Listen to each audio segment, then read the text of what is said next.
Hello guys, magandang araw at ito nga si Babeski. Sinipag mag-park at ayan nga, nag-exercise ako dito sa park. Yan, pasayaw-sayaw ako. Para daw lumiit ang bilbil. Naks naman. Sige, hataw. Ewan ko lang kung hindi ka pagsakitan ng bilbil yan mamaya. Ayan, sige. Yan, ganyan lang naman ang ginawa ko dito. Hindi masyadong nakakapagod kasi hindi naman ako mabilis mag-ano eh. Tapos ayan, naglakad-lakad ako. Hindi ko kasi alam ang mga tawag nito. Basta ako sumasakay lang dito. Ano to? Running ba to? Basta lakad-lakad, lakad-lakad. Ayan. Pag napagod na yung hita, saka nabababa. Ayan, pagod na si Babeski. Tapos dito naman tayo sa paikot-ikot. Ayan, hindi ko alam kung anong tawag naman dito. Basta inikot ko na lang ng inikot yung gulong. Tapos wala na nga akong magawa kundi ay nagtatakbo na lang. Jogging ba to o takbo? Basta jogging. ito hindi ko talaga kinaya yung mag-push up. Ayan. Ay, hindi pala push up to. Ano bang tawag nito?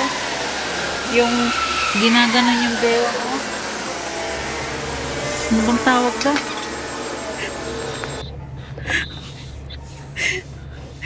Tapos ito, aabutin daw yung paa. Porket hindi ko kayang abutin yung paa ko na nakaupo. Ayan, hinawakan ko na lang yung sapat. Hello guys, kain tayo. Ayan, bumili ako ng pentang, isang rice, at saka paksiw na tilapia. Ayan, dami niyang sabaw. Ulo siya. Kala ko buntot. Hindi pa naman ako mahilig sa ulo. Tapos guys, alam niyo, galing ako sa park. Ako'y nag-exercise kunwari doon. Siyempre, pag uwi ko gutom. Ayan, kaya ako bumili ng pentang. Tapos, naisipan kong bumili ng juice. Nagtataka ako guys, grabe. Samantalang nung umalis ako ng Pilipinas, yung isang sachet ng juice malaki pa. Ngayon, para na lang siyang plastic ng Betchen. Yung tigli 5 pisong Betchen. Ayan, tapos dati, isang pitchel o kaya 1.5 ang natitimplahan niya. Ngayon, isang cup na lang. Ayan. Bakit ang mahal niya? 17 NT. Magkano ang 17 sa peso? O, diba? Kaya, bakit ganun? Tamahal na ng tamahal ang mga bilihin sa Pinas. Pataas ng pataas. Kaya tuloy lalong naghihirap ang mga mahihirap. Dahil sa mga bilihin na nagtataasan. Ayan, lagyan ko ng yelo. Para lumanog yung ulo ko. Tapos, lagyan natin ng tubig. Ayan guys, kainan na. Sabak na naman ako dito ng D-Oras. Basta kainan. Walang inuurungan. Yan, kain tayo guys. Kain tayo. Tilapia. Sarap-sarap. Ang sarap-sarap ng ating ulam. Tapos panawin natin yung 4 season yata to. 4 season ba? 5 season. Ay, 4 season pala. Kala ko 5 season. Tanawin natin gamit ang stick. Lasang bayabas, lasang pomelo, lasang pinya at lasang mangga. Naghalo-halo.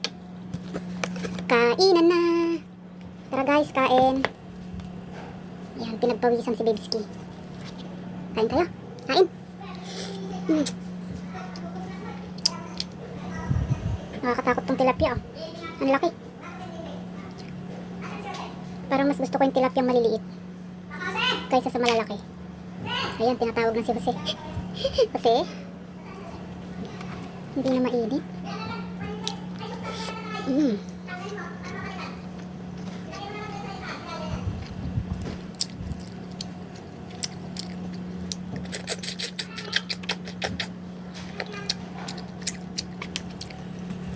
Wala bang gulay? Ay, wala man lang gulay.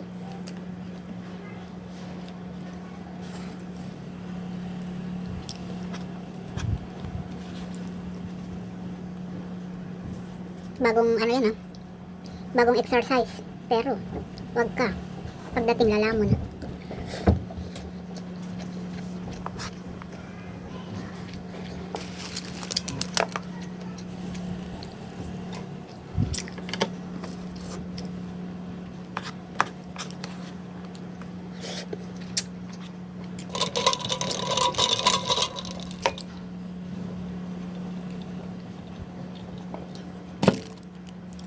Dapat pala yung binili ko na lang yung lechong kawali.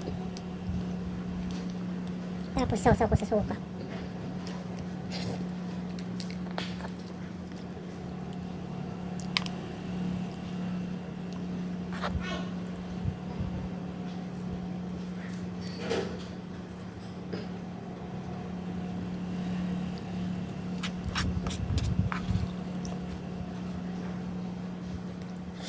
Mm.